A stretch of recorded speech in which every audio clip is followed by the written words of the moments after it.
You can't lose money year after year after year and keep the business going. And that's the... You sure can. That's the scary part right now. We're not gonna make any money. We just try to figure out a way to not lose so much. Just say I was at all soybeans at $150 an acre loss. You're looking at $450,000 of loss for just doing my job. Ooh, that's a lot. Paying an additional $450,000 instead of making anything.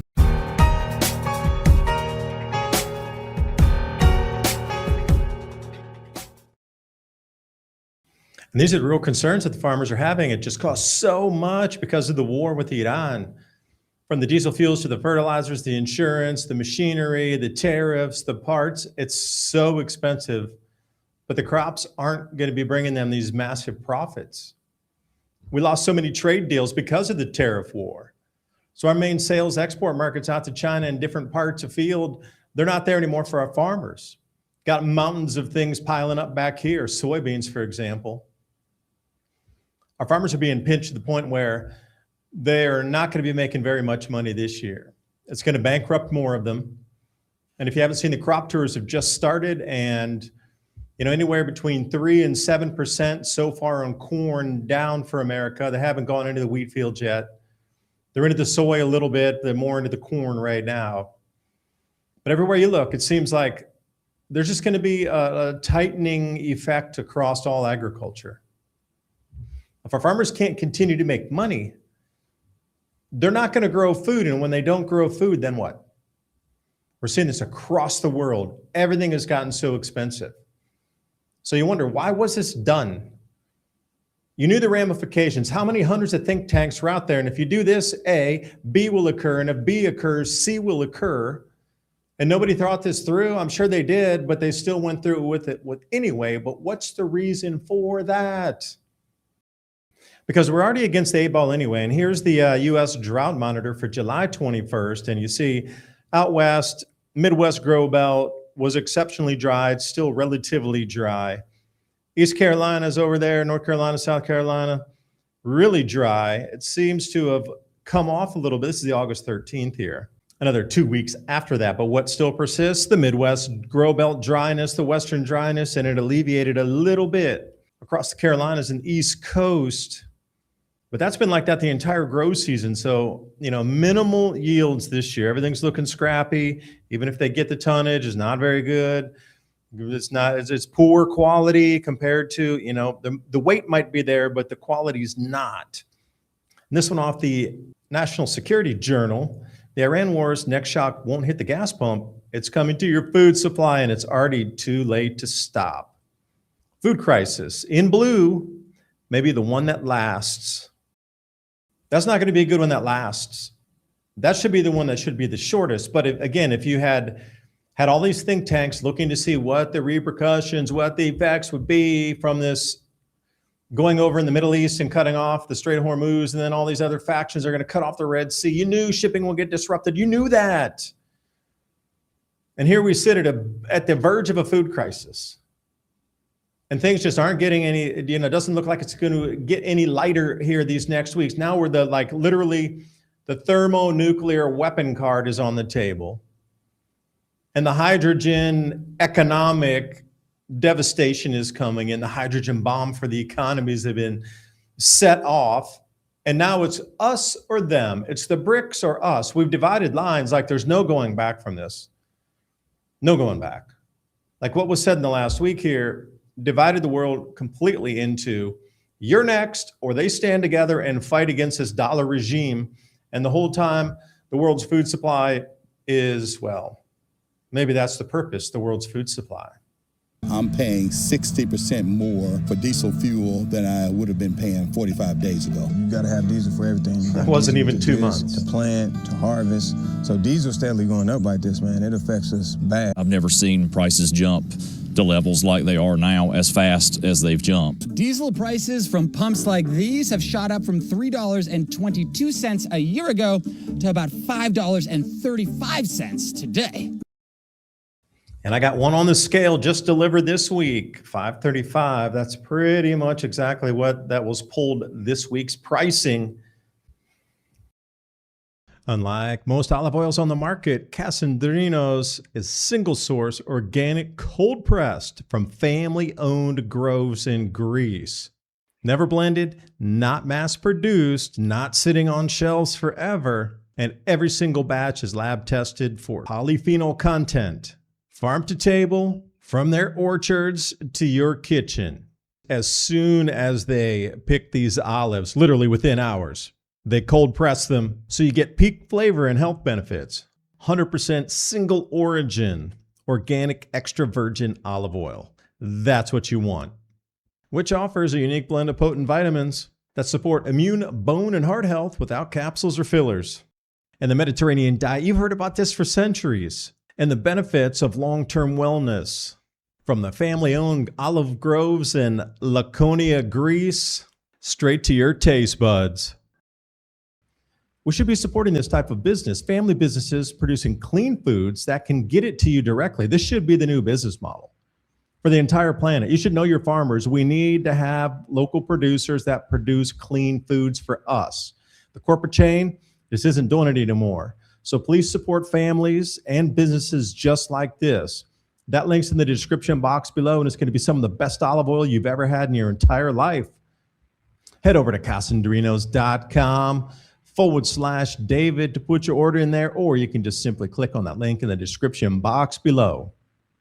So when you look at that, a year ago, 2 years ago, $2 cheaper almost per gallon. Now think about that times hundreds of thousands of gallons used at a single farm in a single year. You're talking hundreds of thousands of dollars in extra just for the fuel. Forget the fertilizers that nearly doubled in price. That would have put an extra couple $100,000 into the ground versus in the pocket for a larger size farm, 3,500, 5,000 acres. Small scale family farms still. We're not talking the big Sargenta 100,000 acre farm, Monsanto 250,000 acre monstrosities. No, we're just talking about mom and pop 5,000 acre farms. They need that money. And with the cost going up as such, everything's just getting so ridiculous that if the drought continues, and it looks like we're coming back into a Dust Bowl era, if I was a farmer sitting on the fence going, I don't know if I'm going to plant next year. We'll see how the yields come in this year. We'll see if we even turn a profit. And then I would look into next year and say, it's going to get more expensive. Drought's going to be here. Why bother? Not even going to plant. Going to take the FSA fallow. There's a price that they pay you for acres if you don't plant it and let it return and rest for a moment. Many people are going to take that.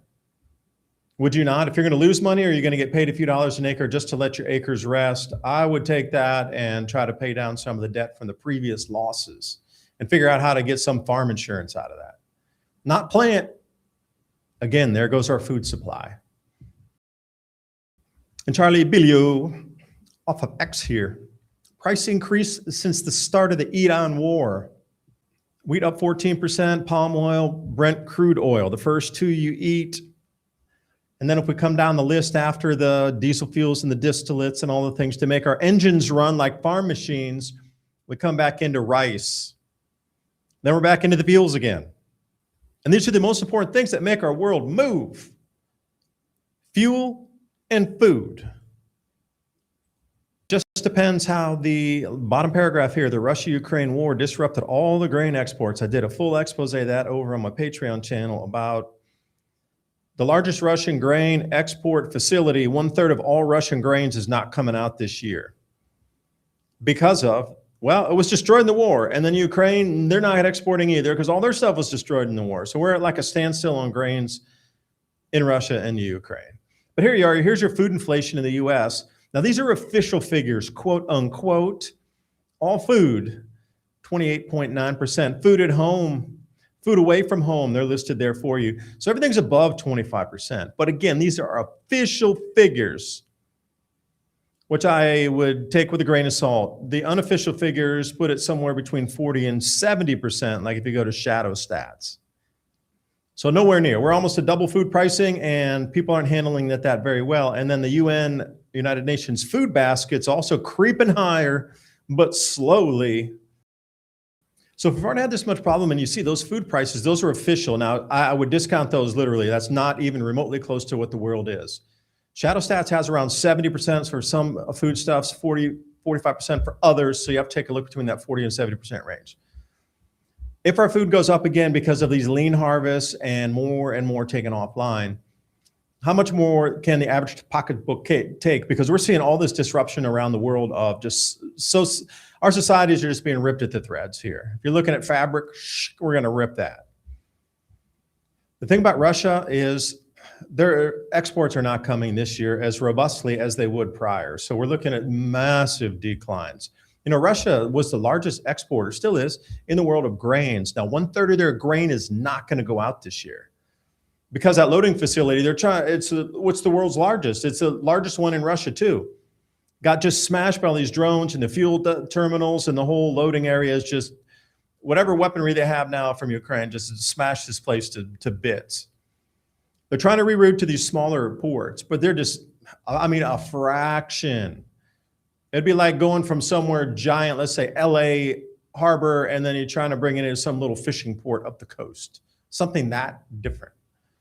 And then Ukraine also tit for tat. All their ports are wiped. They're not loading. They barely planted anything. I think they're looking at about 4 million tons of grain this year, down from 30 million tons from before the war started. So this just keeps going down and down and down. And, you know, Europe's about 30% down on the corn because of the drought. The wheat, we don't know yet because there's not out there counting the wheat. Australia's down. We're down. Canada's down. Europe's down. Russia down. Everywhere you look across the planet, India down tremendously on rice and wheat. So it's just one of those years. And then all these costs, our farmers are getting drowned in the costs. So how much more can it take? Because the prices are absolutely starting to rise right now. If you look at the futures market, everything's starting to go up in tandem. So how much higher food prices can we take, you take, and everybody take? That's like an assessment question only you can answer. This is a yield monitor. This allows me to see instantly what my yield is doing. So this is 4,134. So that's roughly $40,000 worth of soybeans that we have harvested. And a couple of years ago, that was easily $60,000. So that's a third. Major change. If you could pick one word to describe how it feels to be a farmer right now in America, what would that one word be? Frustrated. Our farmers are reporting they're on the brink of a crisis. Iowa farmers feel unheard after the Farm Bill fails to advance to the Senate floor. Donald Trump cut billions of dollars from federal programs that funded small farmers. The same program that we got our grant through is no longer funded, and we've just been left to the winds. I think humanity's been left in the wind. And, you know, third down for pricing, yet everything else has gone up 30, 40%. That's not a good mix. You can see why a lot of these farmers are about to call it quits. And when they do, you know, there's going to be less competition, let's say. Now, I don't know in the end if it's going to be everything owned like Highlander. There will only be one, like, you know, one seed company that owns all the land in America and farms it, does whatever, tweaking the seeds, and then just gives you whatever price at the end of the year because they can. I see something like this very much winding up right now. And this one popping off from the ancient Ice Age farmer, Christian Westbrook. What up, dude? We need to get back on interview together again. USDA confirms farm expense is rising. Total U.S. expenditures have climbed another almost 2% to a record $490 billion, with an average farm spend hitting, well over $250,000. Up 3.1%. Where do you think your food cost is in that? Probably 6% of that food cost, you know, double by the time it gets to you from the farm gate, right? Global freight on board, or FOB wheat prices, looking at Russia, Argentina. Now, Russia's going to go really high, but the problem is, even if they get the price, they just can't get it out because their infrastructure is damaged. The illusion of the price for Russia is an illusion because you just can't get it even if you bid it up. You're going to have to take it by rail, and that's going to be really expensive. And they're trying to get it to these other ports, and that's really expensive. So you might have the money, but you're not going to get the product out of there. That's the scariest thing about Russia. And everything keeps going up, and all these prices are going to be just, you know, now we're into the farm tour, and it's spooky, and the prices are starting to rise because there's eyeballs on the ground seeing it for real. Over the top line, weekly wheat prices, 29-month high. Yep, because people are actually out there just weeks or a month before harvest going, ooh, this just does not look good. For example, in France, 25, 26, 26, 27, and we look on the right side, we see, what's that, corn, 35% down. Yeah, these are the kind of types of things that you're looking at. Durum wheat, 17% down. Okay, that's just for pastas and stuff. Whoopee, you can change. Maybe not. How about the peas and the potatoes? Yep. And that's just France. Germany, the same. Everywhere across Europe, the same, at least Western Europe, where they grow a lot of things. Haven't seen too many numbers coming out of Bulgaria yet. Soon come, though. And even places like Afghanistan.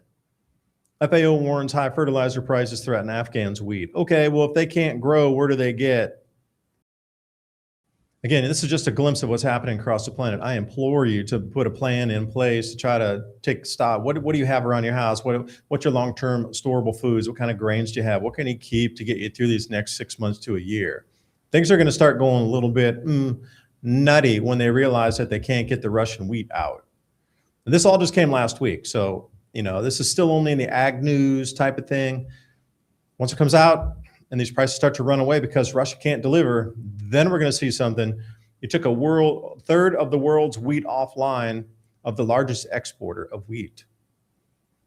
That can't bode well for prices. I could plant an acre of beans in 1986 for 30 bucks. 30 bucks. It irritates me that you don't have the guts to acknowledge that the people do not pay the tariffs. I don't care if it's John Deere, Case, Caterpillar, all that stuff is outsourced overseas. And the guy that pays it is the guy that purchased it. I can buy a bearing for a combine, and it's made in Taiwan or who knows where. Parts have over doubled in the last year, if you can get them. The dealer at Marshall has a backlog for almost 4 months because they can't get parts because of Trump's stupid tariffs. And that's so true. The tariffs, you pay it, I pay it. Ransom and I talked on our Civilization Cycle podcast live show last week about the tariff rebates. Okay, so tens of billions of monies go back to these companies, just like John Deere, for example, mentioned, or Nike, or wherever, because they paid all these tariffs to import the goods. They pass those prices on to you. So since the prices were passed on to you, you should get the tariff rebate back. But the tariff rebate was sent back to the companies who had nothing to do with the tariffs. They didn't pay it. They pass those prices on to you. That's why all of our lives are becoming so much more expensive, because of these tariffs. Companies have nothing to do with getting refunds. You and me should get the refund. And that's the whole thing. These farmers complaining too, like every single thing they bring in, 30, 40% more expensive. All because of the tariffs. There should be a lot of exemptions for farming equipment, for example, mining equipment. I'm a fan of mining. How about our oil industry? Everything oil related, any kind of piping, rigging, whatever, needs to be tax-free, duty-free, not even reduced tariff, duty-free. These industries should be operating at a duty-free status. If we have this all hands on deck kind of war footing, we're taking our auto industry and turning it into weapons manufacturers and thing. What about the rest of the solid industries that keep our world moving and our country together, like food and fuel and metals? But we got to pay tariffs for all that stuff, and everything's 34% just for them to operate because they got to pay the tariff. That's crazy. We have gone into literally Alice in Wonderland with a broken teacup offered to us as salvation. Random slide here for you. Mechanization of American agriculture. Horses and mules, the blue line. Tractors, the dash line. Just thought I'd throw it out there because we're talking about tractors. Yeah, I would say obviously farmers have done a pretty good job stashing away money. There aren't many businesses that could see the end product they sell go down in price while everything it takes to create that product has went up, 30, 40%. Yeah, so true. And that's the whole basis of the video here. Everything that they use to produce food has gone up tremendously, but the prices they are getting and will get are going down comparatively to what the real market value of this should be. If there's this much disruption, wheat should be up 40%, not 7. You see, there's a huge disconnect here. And the time and the energy and the labor that they put into growing that, wheat should be double the price, 50 or more, this should be double, not 7%. Then these farmers could make some money. So you're going to step on some toes, cutting some profit out of some big's hands. They can't have that, can they? And I got one for you here, but the music would have copyrighted me. We lost 500,000 farms are gone, but they were bought up by mega corporations. So these are just family farms over the last 10 years. That's how many farms we're losing on the family level that get swallowed up by corporate farms and just added in. They bulldoze those old farmhouses because it gets in the way of the GPS and they have to turn in the field. So instead of making their tractors turn a couple times, they just prefer to bulldoze the entire house down, take away part of our nostalgia, and just run it flat. So the world we've moved into, not moving into it, we've moved into it. The repercussions now are, from a 50,000-foot view, kind of nerve-wracking at the moment. That people with eyeballs are going out there going, we got a huge problem in these fields here. There's not a lot of, A, crop itself, but B, the quality of it is just atrocious. Like some areas in the wheat fields in Kansas, of all places, they only put 20% of good to excellent quality. The rest of it was poor quality. You might have some tonnage there, but the tonnage was down. They all these drought patches and, it looks scrappy. Even Saskatchewan, like they're doing all these crop tours from Canada down through America. Things are looking scrappy. They're looking off in the distance going, you can see these big, yellow patches out there. I don't know what to tell you except food's going to get more expensive. So I do appreciate you watching. Join us. Tomorrow is the live radio program, the Civilization Cycle podcast live show every Thursday night, 10 p.m. to midnight Eastern Standard Time. We'll be streaming on Rumble, here on the YouTube channel as well, and over on X. So try to join us there. We read out the comments. And join us at the Civilization Cycle podcast website, civilizationcycle.com. I'll put all those links in the description box below, along with Casandrino's olive oil. A fan myself. Support those family farmers if you can. You already see the train wreck that's going through our industry. What do you think is like in Europe? It's even worse. So please support those farmers over there if you can. I'll see you next time. Please leave your comments. Bye for now.